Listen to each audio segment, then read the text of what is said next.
채무 불이행에 의한 계약 해제. 채무 불이행위에는 이행지체, 이행불능, 불완전 이행이 있는데 그 중에 먼저 이행지체에 의한 계약 해제를 알아보겠습니다. 이행지체로 의한 계약 해제. 이행지체로 인한 계약 해제는 당사자 일방이 채무를 이행할 수 있는데도 이행하지 않을 경우 계약을 해제하는 방법입니다. 먼저 이행지체가 되기 위해서는 첫째, 채무가 이행기에 있어야 하고 두 번째, 채무자가 이행을 할 수 있는데 이행을 하지 않고 셋째, 채무자의 귀책 사유가 있어야 합니다. 비록 법률 명문 규정에는 채무자의 귀책 사유가 없지만 당연히 귀책 사유가 있어야 된다고 보아야 합니다. 채무자가 이렇게 이행을 지체하는 경우 상대방은 즉 채권자는 상당한 기간을 정하여 이행할 것을 최고를 해야 합니다. 그런데도 상당한 기간이 지나도록 이행을 하지 않으면 채권자는 비로소 계약을 해제할 수 있습니다. 다시 정리하자면 먼저 이행지체가 있고 두 번째, 상당한 기간을 주고 이행할 것을 최고를 하고 그런데도 이행을 하지 않으면 계약을 해제한다는 것입니다. 최고는 꼭 해야 하는 전제 조건입니다. 그래서 최고를 하지 않고 바로 계약 해제는 할 수 없습니다. 그러나 상대방이 미리 이행하지 않을 것을 명백히 말한다면 굳이 최고를 할 필요는 없겠죠. 그래서 미리 이행하지 않을 것을 의사표시한다면 최고 없이 계약을 해제할 수는 있습니다. 법조문을 보겠습니다. 민법 제544조.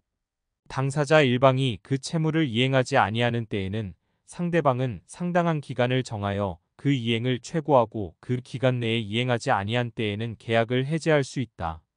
그러나 채무자가 미리 이행하지 아니할 의사를 표시한 경우에는 최고를 요하지 아니한다. 라고 적혀 있습니다. 좀 더 구체적 최고에 대해서 알아보겠습니다. 최고는 채권자가 채무자에게 이행을 촉구하는 것입니다. 최고의 여러 경우를 살펴보겠습니다. 첫째, 과다최고, 둘째, 과소최고, 셋째, 상당한 기간을 정하지 않은 최고 대해서 알아보겠습니다.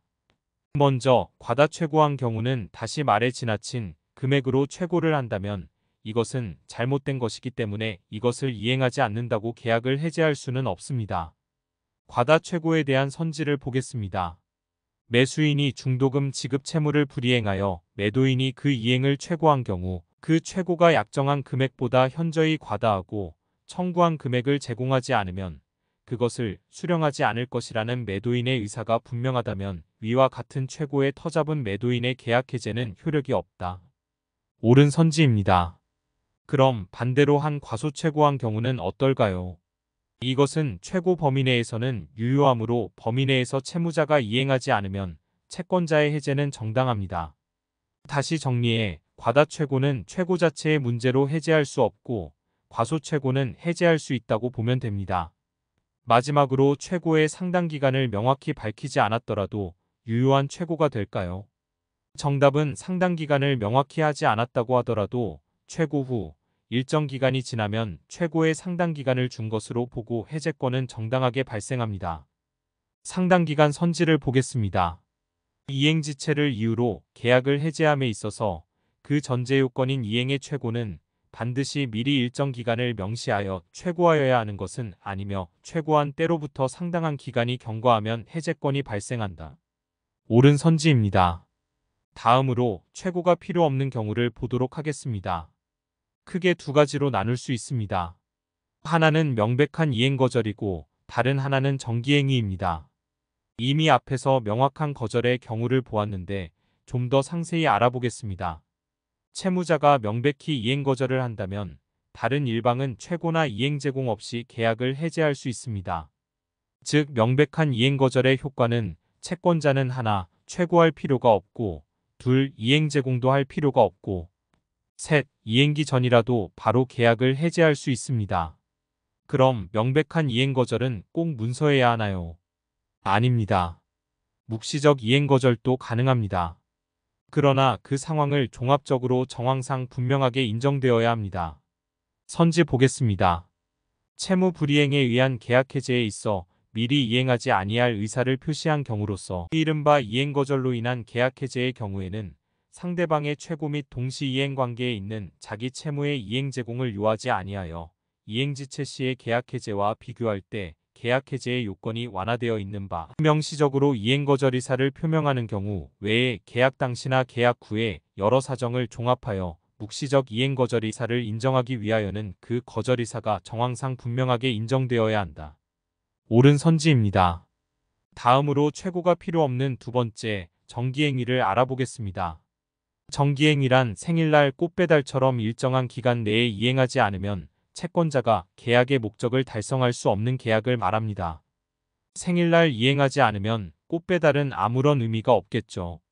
그래서 정기행위는 최고 없이 계약을 해지할 수 있습니다. 그렇다고 의사표시마저 하지 않으면 안 됩니다. 이미 앞에서 말한 것과 같이 일방적 의사표시가 계약 해제의 실행 방법이기 때문입니다. 계약을 해지하겠다고 의사표시는 하고 할 것인지 안 할 것인지 묻는 최고는 할 필요가 없다는 것입니다. 선지를 보겠습니다. 성질상 일정한 기간 내에 이행하지 않으면 그 목적을 달성할 수 없는 계약에서 당사자 일방이 그 시기에 이행하지 않더라도 해제의 의사표시가 있어야 해제의 효과가 발생한다. 옳은 선지입니다. 다음으로 그 외 다양한 최고가 필요 없는 경우를 알아보겠습니다. 첫째, 특약으로 최고 없이 해제. 둘째, 이행 불능. 셋째, 불완전 이행이 완전 이행 불능으로. 넷째, 담보물의 담보력 상실. 다섯째, 현저한 사정 변경 등 이런 경우도 최고 없이 계약을 해제할 수 있습니다. 마지막으로 이행지체에서의 이행 제공에 대해서 알아보겠습니다. 첫째, 채권자는 한 번의 이행 제공은 해야 한다. 둘째, 동시 이행 항변권이 있으면 한 번이 아닌 계속 이행 제공해야 한다.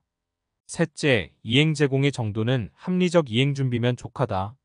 첫 번째로 이행 불능에 의한 계약 해제는 채권자가 이행 제공을 할 필요가 없지만 이행 지체에 의한 해제를 하려면 한 번의 이행 제공은 해야 합니다.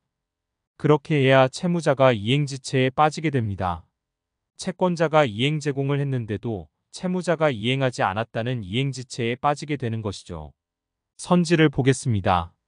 부동산 매매 계약에 있어서 매수인이 잔대금 지급기일까지 그 대금을 지급하지 못하면 그 계약이 자동적으로 해제된다는 취지의 약정이 있더라도 특별한 사정이 없는 한 매도인이 이행에 제공을 하여 매수인으로 하여금 이행지체에 빠지게 하였을 때에 비로소 자동적으로 매매계약이 해제된다고 보아야 한다.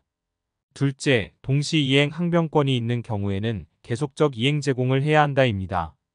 선지를 보겠습니다. 쌍무계약의 당사자 일방이 먼저 한 번 현실에 제공을 하고 상대방을 수령지체에 빠지게 하였다 하더라도 그 이행의 제공이 계속되지 않는 경우는 과거에 이행의 제공이 있었다는 사실만으로 상대방이 가지는 동시이행의 항변권이 소멸하는 것은 아니다. 옳은 선지입니다. 셋째, 이해 제공의 정도입니다. 이행할 수 있는 정도이면 가능합니다.